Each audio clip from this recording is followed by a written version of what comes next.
I've carried this secret for years, pretending everything was fine while my life was collapsing behind closed doors. Everyone believed the act, until I finally broke.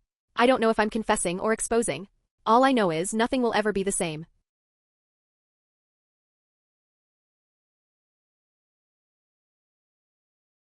My foster mom took me to Disneyland for the first time in 2 years, and not because she cared about me. No, it was a performance, a stage play for my social worker to make us look like this perfect family. I'll never forget what happened.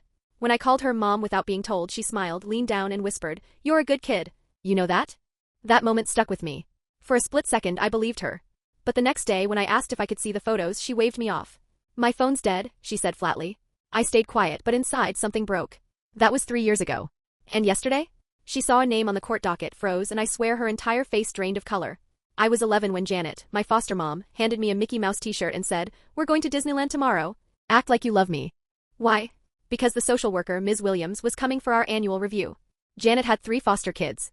The younger ones were small and adorable, the easy ones. But me? I was the oldest. The problem kid. The one who'd already been through 4 homes and stopped talking much. Janet made it clear, we had to look like a real family. Hold my hand on the rides. Call me Mom. Don't forget. She was getting $800 a month for me, and in 2 years we'd never done anything fun. Most days I was invisible to her. But now suddenly I was supposed to perform. She reminded me over and over, "Remember what happens if they move you again? You want to start 7th grade at a brand new school?" The morning of the trip felt strange. Janet woke me up at 6 with pancakes and syrup. Actual food, not the moldy bread I usually ate alone at 5:30. She let me sit at the table instead of on the floor. She even bought me new clothes that actually fit. Normally it was thrift store scraps, always 2 sizes too big or too small. On the drive, she let me sit in the front. She gripped the steering wheel and asked, "So tell me about your friends." I didn't have any. But I made some up just to keep her happy. At Disneyland, Janet became someone else entirely. She bought me Mickey ears with my name stitched on them, my real name, not girl or hey you. When Ms. Williams showed up near the entrance, Janet gave me our signal, 3 squeezes of the hand. And then, loud enough for everyone around to hear, "Ready for the best day ever, sweetie?" Her hand felt soft. I'd almost forgotten what that was like. And here's the thing, it actually was magical. We went on Space Mountain first. Janet screamed, laughed, and clutched my arm, but in a way that felt playful. Not the usual annoyed grip. For a moment I forgot why we were there. She won me a giant Stitch plush at the basketball booth, cheering like I just scored the game winner. "That's my girl," she shouted. 2 whole years living in her house, and that was the first time she'd ever claimed me as hers. Even when I spilled ketchup on my new shirt, she didn't yell. She just dabbed at it and said, "No big deal, baby." Meanwhile, Ms. Williams kept reappearing, outside Pirates of the Caribbean, in line at Thunder Mountain watching us. And every time Janet would laugh too loud, pull me close, point at something as if life was picture perfect. But between those staged moments, something shifted. Janet started acting nice even when no one was watching. On the Matterhorn, she held my hand. During the scary drops, her thumb rubbed over my knuckles. At home, she wouldn't even pass me the salt without sighing like I ruined her day. But here, she bought me glowing Mickey ice cream just because I glanced at it. At home, she'd call me names. Here, she just smiled and asked, "You want rainbow or blue?" When I pointed out the dancers, she didn't tell me to stop staring. She didn't pinch me until I cried. When the fireworks exploded, she pulled me against her side. And I swear I could feel her shoulders trembling. "This is nice," she whispered. "Really nice." Her voice, it was soft. The same soft voice I used to overhear through the walls when she comforted the little kids after nightmares. The voice that never came for me. I started to believe maybe, just maybe, she finally saw me as more than a paycheck. Maybe I'd get to eat the good food she kept locked in her closet. Maybe she'd actually be my mom. So without being told, I called her Mom. I held her hand. She kissed the top of my head and said, "You're a good kid. You know that?" No one had said that to me since my real mom died. But then, Miss Williams showed up one last time near the castle. Clipboard in hand. Tight smile. "Just wanted to say goodbye. You two look wonderful together." Janet's whole body shifted. Her back straightened, her smile snapped into performance mode. "We're just so lucky," she said, her voice sugary and fake. "Aren't we, honey?" I didn't answer. The car ride home was silent. Janet turned off the radio, kept her eyes forward. When we pulled into the driveway, she shut off the engine and sat there for a minute. Finally, she muttered, "Ms. Williams approved us for another year. So that's good." She stepped out, then turned back. "Leave the ears in the car. They're returnable." The next morning, my Disneyland shirt was in the trash. She called it dirty. When I asked about the picture she'd taken, she brushed me off. "Phone's dead." That night, I overheard her on the phone laughing. "You should have seen me. Mother of the Year." Williams ate it up. That's when I knew I had to get out. That night, I lay on my sleeping bag on Janet's laundry room floor, staring up at the ceiling and counting the drips from the water heater. Every 17 seconds, like clockwork, a drop would hit the drain.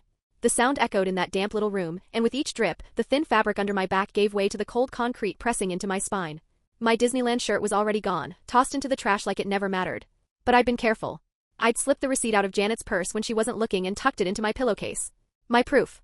The only proof I had that any of it was real. At 5:30 the next morning my alarm went off. I shuffled into the kitchen for what had become my breakfast. The moldy bread was waiting on the counter just like always. The little one sat at the table eating Cheerios with milk, while the real food, the fruit, the cereal, the snacks, stayed locked away in Janet's bedroom closet. I stood at the counter picking around the green spots on the bread. Janet walked in mid-bite, gave me one look up and down, and said if I ever got fat, she'd make me sleep outside. Then she poured herself a cup of coffee like nothing happened. By 7:15 the school bus pulled up. I sat in my usual spot all the way in the back, staring out the window, trying to disappear. That afternoon the phone rang while I was doing chores. I could hear it in Janet's voice before she even said who it was. Her whole tone turned sweet as sugar. Ms. Williams wanted to schedule a follow-up home visit in 2 weeks. Oh, that would be wonderful, Janet gushed, glancing at me with those dead cold eyes. The kind of look that promised I'd pay for this later. That night I found an old notebook in the recycling bin and slipped it into my pillowcase with the Disneyland receipt. I started keeping tallies. 3 days without real food. For new bruises. 6 times this week she called me worthless. 2 days later I made the mistake of staring too long at the lock on her closet door. Janet grabbed my wrist and twisted so hard I heard something pop. She leaned in close, sneering, "You think you're smart? You think anyone would believe trash like you over me?" She'd been doing this for years. She knew exactly what words cut deepest, exactly how far to push without leaving marks in places people would notice. She twisted harder until my knees buckled against the floor. 3 days after that I went to school in long sleeves, even though it was 95 degrees out. My teacher asked if I was feeling okay. And I smiled. I said yes. Because that's what you're supposed to say. Teachers ask, but they don't really want the truth. At lunch I watched one girl throw away a sandwich because it had mayo on it. Another kid complained that his mom packed carrots instead of chips. I hadn't eaten anything but moldy bread in 2 days, and my stomach felt like it was trying to devour itself. Then, miracle or curse, Ms. Williams showed up for a surprise visit while Janet was at work. I was babysitting the little kids, which was illegal since I was only 13. But Janet had trained us. I told Ms. Williams that Janet was in the shower. Ms. Williams sat in the living room asking me questions about school while I tried to stretch the lie as far as possible. I said showers can take a long time, some excuse like that. After 20 minutes she finally gave up and left a note on the kitchen table. When Janet came home and saw that note she didn't hit me. She never did it that obvious. Instead, when I was carrying a basket of laundry, she accidentally knocked me down the stairs. 14 steps. I hit every single one. When I couldn't get up right away she started crying, saying how clumsy I was, how we needed to get my balance checked by a doctor. The next night I wasn't allowed in the house. She dragged my sleeping bag into the garage as punishment. Lily, her real daughter, watched from her bedroom doorway. She hadn't spoken to me in 2 years, not a single word. But later that night when I went to get water from the washing machine tap, there it was. A granola bar sitting on top, still with the price tag from the gas station down the street. I stared at it for the longest time. It was the first thing anyone had given me in years that wasn't about control. 3 days later at school I skipped lunch and sat in the library instead. There was a giant map of Riverside's bus routes pinned to the wall. I started taking notes on which buses went to the police station, which ones stopped at the hospital. The librarian smiled when she saw me scribbling and asked if I needed help with my geography project. I nodded and kept writing. That's when Hollis found me. He waited until the hallway was empty, then tugged up his sleeve to show me the burn marks on his arm. Old ones. Janet did the same Disneyland thing with me last year, he whispered. Right before Ms. Williams' visit. I didn't even know what to say. The next week, I stood in the girls' bathroom staring into the mirror, trying to practice. Trying to force the words out of my mouth, would I tell someone about Janet? But every time I opened my mouth, all that came out was the strangled choking sound. Meanwhile, Janet was turning the house into a stage set. New clothes from Target. Fruit arranged in a bowl. She made us try on outfits and smile like we were in some family commercial. Happy families stay together, she said, gripping my shoulder so tight it hurt. The morning of the visit, she went to get her hair done. I was at the kitchen table doing Lily's math homework while she watched cartoons.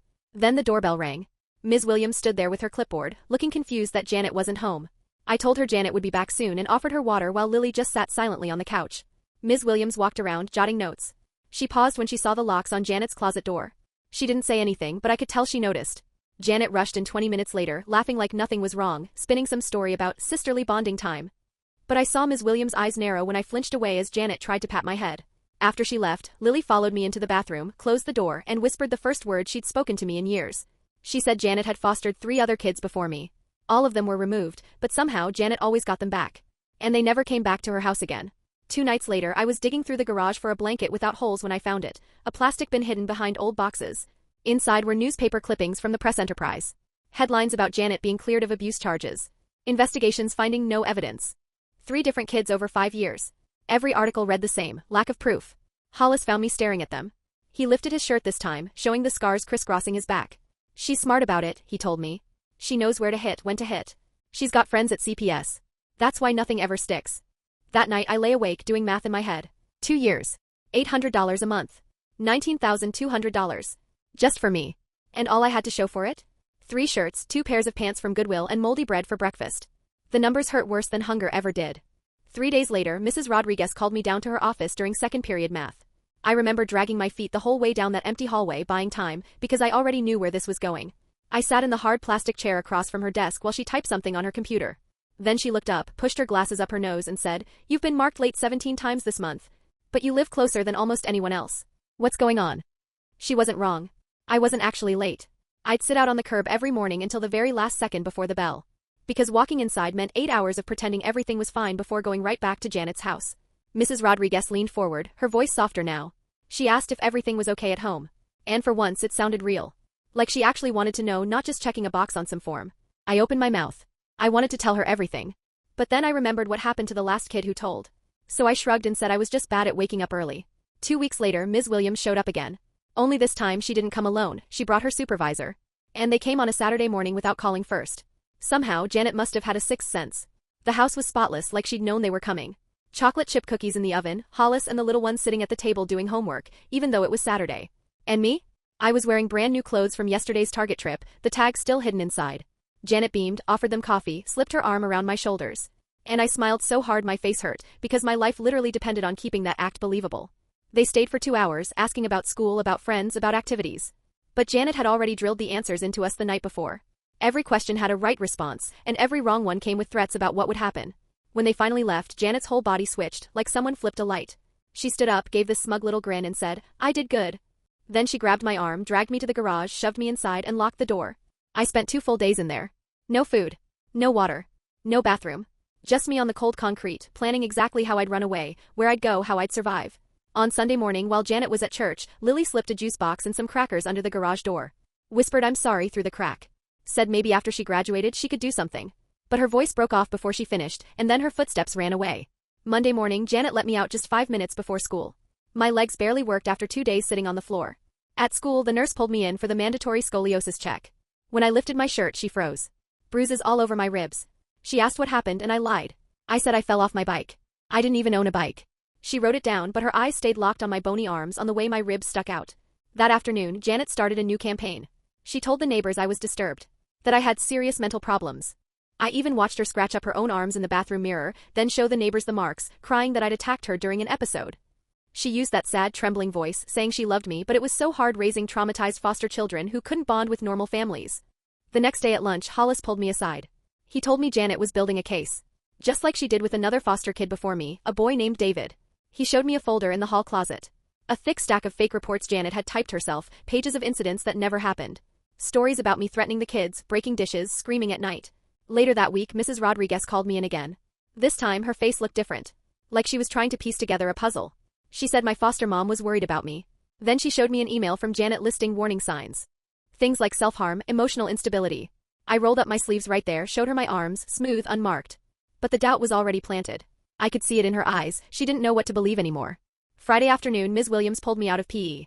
She had official papers in her hand, a psychiatric evaluation order. Janet had reported I was showing signs of severe emotional disturbance. The evaluation was set for the following Tuesday. The place? Riverside Behavioral Health. And guess who worked there? One of Janet's friends from church, conveniently stationed as the intake counselor. That night I pressed my ear to the door and listened as Janet called someone, putting on her fake, concerned voice. She said I was a classic case of reactive attachment disorder. That I wouldn't bond. That I had aggressive outbursts. That I lied about being mistreated. Every word she used was calculated, professional, clinical, meant to make sure no one would ever believe me if I tried to speak up. The next morning, Lily did something strange. She knocked on my door. She asked me to grab her math book from her desk while she was in the bathroom.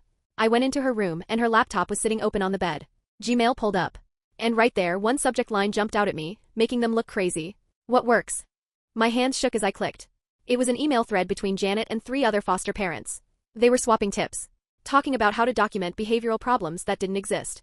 One woman bragged about convincing a doctor her foster son was violent by bruising herself and taking photos. Another said she kept a fake log of incidents with made-up dates and times. And Janet? Janet had replied with advice of her own. Things like using medical buzzwords that guaranteed automatic diagnoses. Or keeping foster kids isolated so they'd never form friendships with people who might defend them. The thread went back months. Dozens of messages. I heard the toilet flush, slammed the laptop closed, grabbed the math book, and left before Lily came back. 3 days before my evaluation, Janet staged her biggest act yet. I was locked in the garage doing homework when I heard her outside, screaming for help. Through the tiny window I saw her clutching her face, sobbing. Neighbors rushed over. Mrs. Chin held her shoulders. Mr. Peterson dialed 911. Janet had a red mark blooming across her cheek. She cried about how I'd hit her. About how much she loved me but couldn't handle the violence anymore. I pounded on the garage door, but nobody could hear me over her performance. When the police arrived, she suddenly remembered I'd run off. And she told them she didn't want to press charges, because I wasn't a criminal, just a troubled child who needed help. After that, school turned into hell. Kids who used to sit with me at lunch suddenly moved. Teachers stopped calling on me. In PE, no one picked me for teams. Whispers followed me in the hallway. Crazy foster kid. She beats up her mom. Even the janitor's eyes felt different when they landed on me. Sarah, my old lab partner, asked to switch seats. Said her parents told her to stay away. The principal started doing random backpack searches. Looking for weapons. Every day felt like drowning in slow motion while everyone just stood and watched. On Thursday I broke. I was behind the gym, curled up on the ground with my knees pulled to my chest, sobbing. That's when Hollis found me. He didn't say anything at first, just sat down beside me quiet, like he knew words wouldn't help. Finally, I choked out that Janet was going to win. She was going to get me sent away. Hollis looked me dead in the eyes, pulled out his phone and handed it to me. On the screen were 3 video files, all from the last 2 weeks. He'd been recording Janet when she didn't know it. Her real voice. Calling us worthless. Calling us parasites. Laughing that we were only good for the checks. My heart stopped. For the first time we had proof. The day after Hollis showed me those recordings, Mrs. Rodriguez stopped me as I was walking to the bus. She asked me to come into her office for just a minute.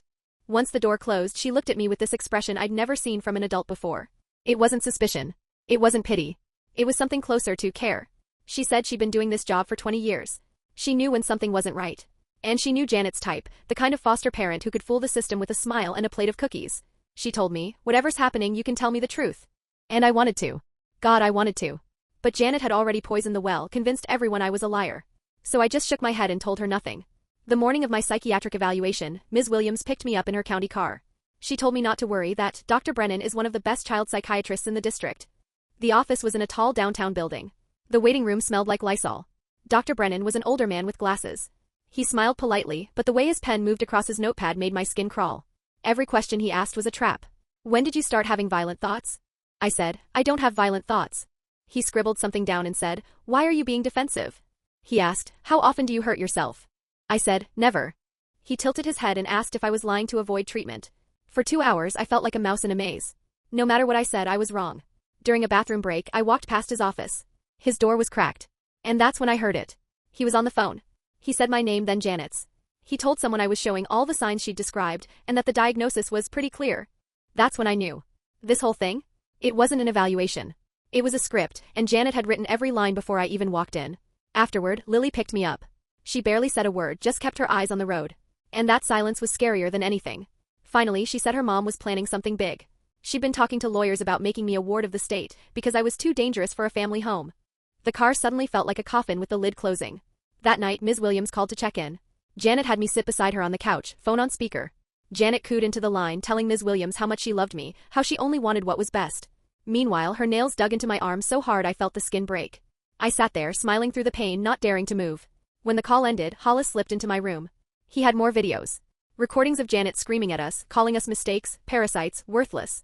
One clip showed her smashing dishes while shouting, foster kids are just paychecks with problems. But Hollis shook his head. It's not enough, he said. She'll just say it's taken out of context. We need more. The next morning, Janet waltzed into my room holding a piece of paper like it was a winning lottery ticket. The evaluation. It said I had severe behavioral disorders and needed immediate residential treatment. My stomach dropped to my feet. Janet had coached me into failing those tests 2 weeks ago, and now it was official. I had 72 hours before they shipped me off to a locked facility. Somewhere nobody would ever believe a word I said. Janet smiled, humming as she left the room. I just stood there, shaking, holding proof that my whole life had been rewritten as a lie. At school that day, Mrs. Rodriguez pulled me aside again, shut the door and got straight to work. She said Brennan's report didn't match anything she'd seen from me in 2 years. Right in front of me, she started making calls. Teachers, counselors, pulling my records. With each answer, her face grew more serious. Quiet kid. Never caused trouble. Good attendance. Decent grades. The story didn't add up. That afternoon, Ms. Williams showed up for her monthly visit. This time, she noticed things. Really noticed. She looked at my thin arms when I reached for water. She stared at the locks on the pantry and the bedroom closets. She watched how Janet stood behind me the whole time, one hand clamped on my shoulder, squeezing harder whenever I opened my mouth. And when she asked if anyone else had seen the behaviors Dr. Brennan described, her voice wasn't so sure anymore. That night, I made a choice. If Janet was going to take me down, I was taking her with me. While she showered, I grabbed my phone and started snapping photos. The locked food closet with snacks we weren't allowed to touch. The moldy bread on the counter. My sleeping bag crumpled in the laundry room corner, where I slept whenever she said my breathing annoyed her. The bruises on my legs from her kicks. I was photographing the punishment chart taped to her bedroom door when Lily walked in. My heart stopped.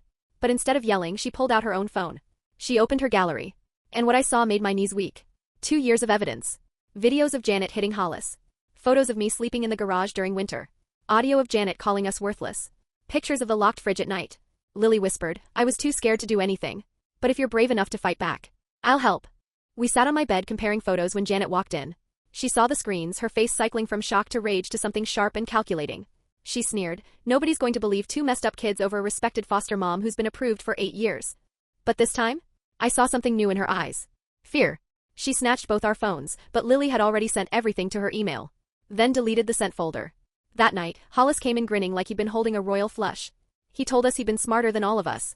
He'd uploaded his recordings to a cloud account his biological mom could access from prison. She'd lost custody because of drugs but had been clean for a year, and she was documenting everything from her side. She even knew 2 other kids who'd lived with Janet before us. For the first time, it felt like we weren't alone. The next morning, Mrs. Rodriguez called an emergency meeting. She demanded Ms. Williams come to the school immediately. She laid out file after file, 3 old complaints against Janet that had been closed without investigation. She showed that 2 other foster kids from Janet's home had ended up in psychiatric facilities after evaluations from the same Dr. Brennan. A pattern nobody could deny anymore. The meeting took place in the principal's conference room. Janet showed up playing her part perfectly, the exhausted single mom, sighing about how hard it was to care for traumatized children. But this time Ms. Williams was writing notes. She was looking at the dates, the patterns, the things Mrs. Rodriguez uncovered. When she asked why none of the old complaints had ever been investigated, Janet's face twitched. Just a flicker. But I saw it. That night, Janet was calm at dinner. Too calm. And that terrified me more than her screaming ever had. She looked me dead in the eye and said, You made your choice. Now you'll have to live with it. She reminded me she'd survived 3 investigations already. And she promised I wouldn't survive one. After dinner, she dragged me to the garage, shoved me inside, and locked the door. No food. No water. No bathroom. Just me and the concrete floor. And the knowledge that transport to the facility was coming in 12 hours. I lay awake the whole night. My body ached. My legs went numb around midnight. My stomach stopped growling around 3. At dawn, I heard footsteps upstairs. Then silence. Finally, at 6, the garage door clicked open. Lily stood there, car keys in her shaking hands. She pulled me up and shoved the keys at me. Mrs. Rodriguez is waiting at school with Ms. Williams. Go. Now. Before Mom wakes up. I'd never driven alone before, but I didn't care. I made it to the school in 10 minutes flat. The parking lot was empty except for 2 cars. I ran inside, straight to Mrs. Rodriguez's office. She was there. Ms. Williams was there. And another woman I didn't recognize. Hands trembling, I pulled out my phone and showed them everything, Hollis's recordings, Lily's photos, my own evidence. One video played out loud, Janet's voice sneering, they're worth $800 a month, nothing more. The new woman didn't blink. She watched the clip twice. Her face hardened. Then she pulled out her phone and made a call. 20 minutes later, Janet's car screeched into the lot. She walked in with the transport team, 2 men in medical uniforms, ready to take me away. She smiled sweetly and told them I was very sick, that I needed help. But before they could move, Ms. Williams stood up and said, the transport is suspended. Pending investigation. And that's when it happened. For just 1 second, Janet's mask slipped. I saw her face twist with pure rage before she forced the smile back on. I always wondered how many kids had actually gone through Janet's house in those 8 years. How many of us played that same role in her little performance, just to be discarded once the spotlight turned off? I didn't have to wonder for long. Because just as Mrs. Rodriguez started pressing harder in that meeting, the door opened, and in walked Hollis's biological mom. She wasn't alone. A man in a sharp suit followed her, carrying a thick folder. The lawyer laid it all out on the table. Pages of typed transcripts from 18 months of recordings. Printed emails. Photos stamped with dates. Every piece of evidence lined up in black and white. He looked Janet dead in the eye and said, We have proof you've been abusing children for profit. Ms. Williams made another call right there, and within an hour the order came down, emergency removal. Not just me, all 3 foster kids. Mrs. Rodriguez held my hand through the paperwork. That afternoon, the little ones were taken from Janet's house. That evening, I slept in a real bed. Clean sheets. They smelled like fabric softener. The new foster mom asked me what I wanted for dinner. And I couldn't answer. I just sat there crying because for the first time in years, I got to choose. She made grilled cheese and tomato soup. And when I finished, she asked if I wanted seconds. She let me eat until I was full. The next morning, Detective Walsh came to see me. She'd already seen the evidence, already pulled Janet's file. She showed me 3 old investigations, all closed by the same person. The pattern was obvious. Janet had friends protecting her. But this time it was different. They were opening a criminal case. That afternoon, Lily texted me from her friend's house. She said her mom was spiraling, calling everyone, trying to control the story. Channel 7 had already reached out for an interview. The truth was spreading fast. 2 days later, I found out Dr. Brennan had been arrested.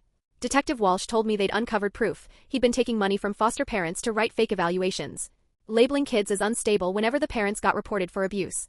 Janet had been one of his best customers. $500 a report. A week later, the story hit the Channel 7 evening news. My phone buzzed nonstop with texts from kids at school as the broadcast played. The reporter stood outside Janet's house while survivors came forward. One young man said he aged out at 18 and ended up homeless under a bridge, carrying PTSD from her abuse. Another girl, now in college, admitted she still had nightmares 20 years later. And then came the hardest one, an older sister holding a framed photo of her brother. He'd killed himself at 16, just 2 months after leaving Janet's house. She sobbed on camera about how the system had failed him. Hollis and I sat in our emergency placement home watching the news. The house smelled like bleach, the windows had bars, but at least nobody hit us. Meanwhile, Janet plastered Facebook with posts claiming she was being persecuted for loving difficult children, asking her church friends for prayers. And unbelievably, some defended her, called her a saint, said we were lying for attention. 3 days later came the emergency custody hearing. Mrs. Rodriguez arrived with a binder 2 inches thick. She testified for 40 minutes straight, emails she'd sent to CPS, photos she'd taken of my bruises, records of every call she'd made about her suspicions. She told the judge the truth: the system protected the abuser, not the children. She demanded an investigation into why so many red flags had been ignored. The judge ordered an immediate review of every case Ms. Williams had handled in the last 5 years.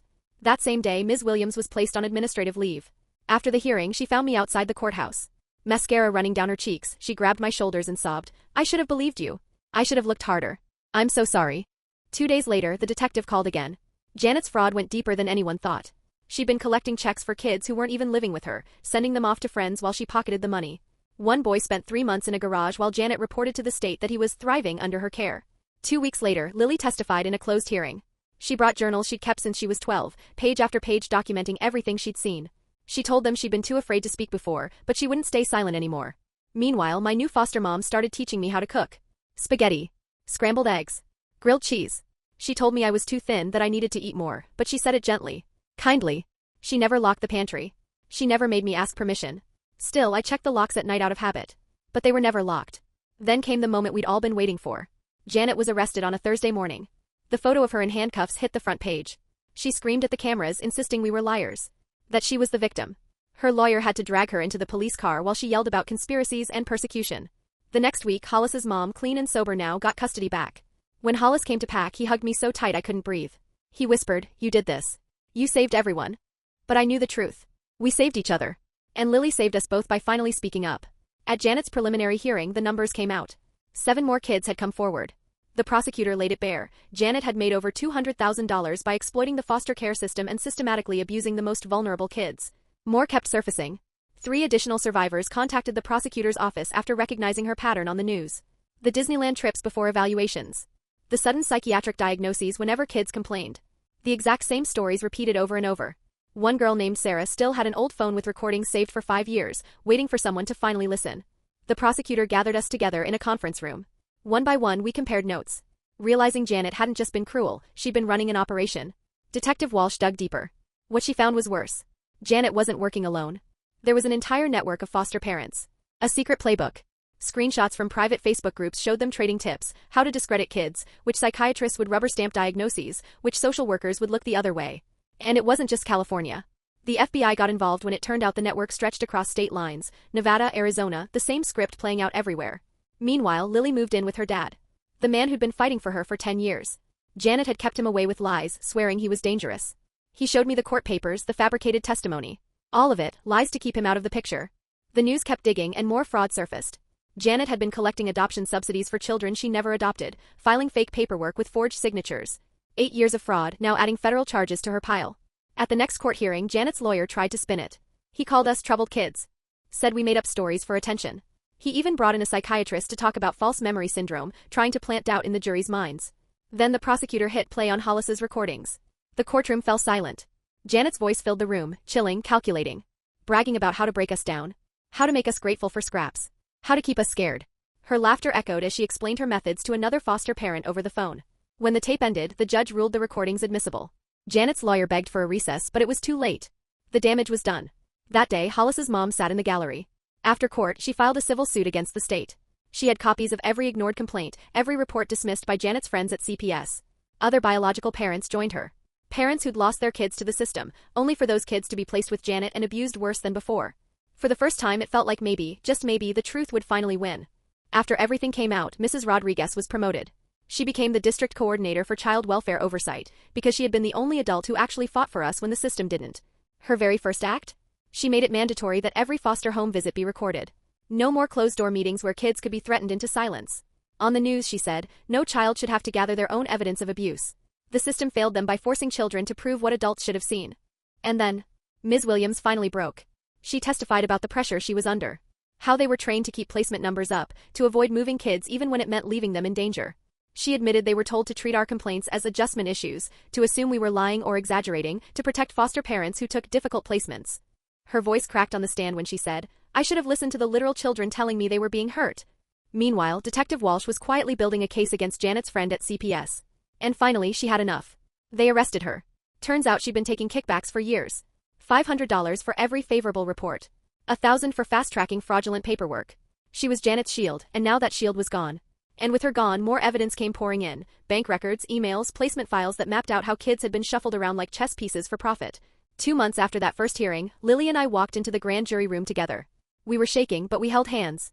She squeezed my fingers and whispered, we're not victims anymore. We're witnesses. Our words finally matter. For 3 hours they listened. Asked careful questions. Treated us like our voices meant something. And when we walked out, the prosecutor was waiting with news. Janet had been indicted on 47 counts. Fraud. Abuse. Conspiracy. Racketeering. 3 weeks later, I sat in therapy, nervously picking at the arm of the chair while my therapist told me something that hit deep. Wanting Janet to love you wasn't weakness. Children are wired to seek love from caregivers, even when those caregivers hurt them. That same afternoon, the prosecutor called. They'd offered Janet a plea deal, 10 years if she gave up her entire network. She refused. She still insisted we were lying. Still painting herself as the victim. That night, Hollis called from his mom's house. His voice cracked as he said, I have my own room now, with a door that doesn't lock from the outside. We both cried on the phone. Later, Mrs. Rodriguez organized a conference on foster care reform. Over 300 people sat listening as I told them about the locked food, the floor meals, the Disneyland performance. When I finished, the room stood up. Applause thundered. It felt strange but good. During trial prep, the prosecutor showed me something chilling. Another foster kid. 5 years ago. He died falling down the stairs in Janet's house. But the injuries matched abuse. And now they were adding murder charges. Detectives tracked down 12 more kids from Janet's past. Every single one had been sent to the same Dr. Brennan, who branded them disturbed the moment they tried to speak out. Lily went on TV saying she'd been a prisoner too, just a different kind. Janet had used her to make everything look normal, and she was done being her mom's accomplice. The judge refused to lower Janet's bail. He said the evidence showed systematic abuse for profit spanning almost a decade. He called her a danger to the community. The morning of the trial, I threw up twice before getting dressed. Reporters swarmed the courthouse. Cameras flashing, questions shouted. But the prosecutor's team formed a wall around us, ushering us inside. Janet walked in wearing orange, no makeup, no mask left to hide behind. And when she saw us all sitting together in the gallery, her face went pale. Her hands shook. The prosecutor stood tall, pointing to photo after photo on the screen. Bruises. Scars. Bank statements. Recordings. This woman, he told the jury, turned the foster system into her personal ATM. She cashed in at the expense of children's lives. On day 3, it was our turn to testify. Hollis went first, his voice trembling, then growing steady as he described the hunger, the beatings, the nights locked in the garage. Mrs. Rodriguez followed, her meticulous files laid out, dates, photos, everything she tracked when I finally trusted her. And then it was me. My legs shook as I walked to the stand. But I told them everything. The Disneyland show. The locked food. The bruises. The way Janet practiced her social worker voice in the mirror. Janet's lawyer tried to make us look like liars. But every word we spoke matched. Because it was true. The next day, Ms. Williams testified. She admitted Janet always knew when visits were coming. That she'd studied procedures, memorized the right words, learned how to pass inspections. The prosecutor showed emails Janet had exchanged with other foster parents, trading tips on how to hide abuse. Then Detective Walsh took the stand, her folder thick with evidence. She showed photos that made the gallery gasp. Tyler, the boy who fell down the stairs. Medical records that didn't match. Witnesses who had been ignored. A nurse who said he had old bruises when he came in dying. The courtroom went so quiet, I swear you could hear Janet's breathing. Fast. Shallow. Panicked. The jury deliberated for 3 long days. When they filed back in, none of them looked at Janet. I knew what that meant. The foreman stood, voice firm, guilty. On the first count. And the second. And the third. All 47 counts, child abuse, fraud, conspiracy. And when he reached the manslaughter charge for Tyler, his voice cracked, but he still said guilty. Janet made a guttural sound, like a wounded animal. Her lawyer touched her shoulder. She shoved him away. 6 weeks later, we returned for sentencing. The judge stared her down and said, you betrayed the most sacred trust there is. You turned children's trauma into profit and you show no remorse. Then he sentenced her. 35 years. Janet stood there in her orange jumpsuit, still trying to look innocent. But this time nobody believed her. 3 months after the trial, something happened I never thought I'd get. My foster parents took me to family court, not for a hearing about Janet, not for another evaluation, but for something else entirely. The judge looked at me and asked, "Do you want to be adopted?" And before he even finished the question, I blurted out yes so fast the whole courtroom laughed. Then he asked if I wanted to change my name. I kept my first name, but I took theirs, Johnson. For the first time since my real mom died, I belonged. That summer, the state passed something called Hollis Law. It required video documentation of all foster visits and psychiatric evaluations. No more closed doors. No more staged performances. Hollis and his mom stood at the signing ceremony, smiling for the cameras. He looked so different now, standing tall, proud. And he told reporters, no more kids will have to prove their own abuse. The three of us, me, Hollis, and Lily, we started meeting up sometimes. Usually at a little coffee shop downtown. Hollis laughed at dumb jokes now. Lily's eyes no longer carried that constant guilt. She once looked at us over her latte and said, "We're siblings forged in hell, but siblings nonetheless." And honestly, that felt right. Mrs. Rodriguez invited me to speak at her training for new social workers. I stood in front of 30 fresh faces and told them about the locked food, the bruises hidden under clothes, the nights spent sleeping on cold floors. I told them to look closer. To ask more questions.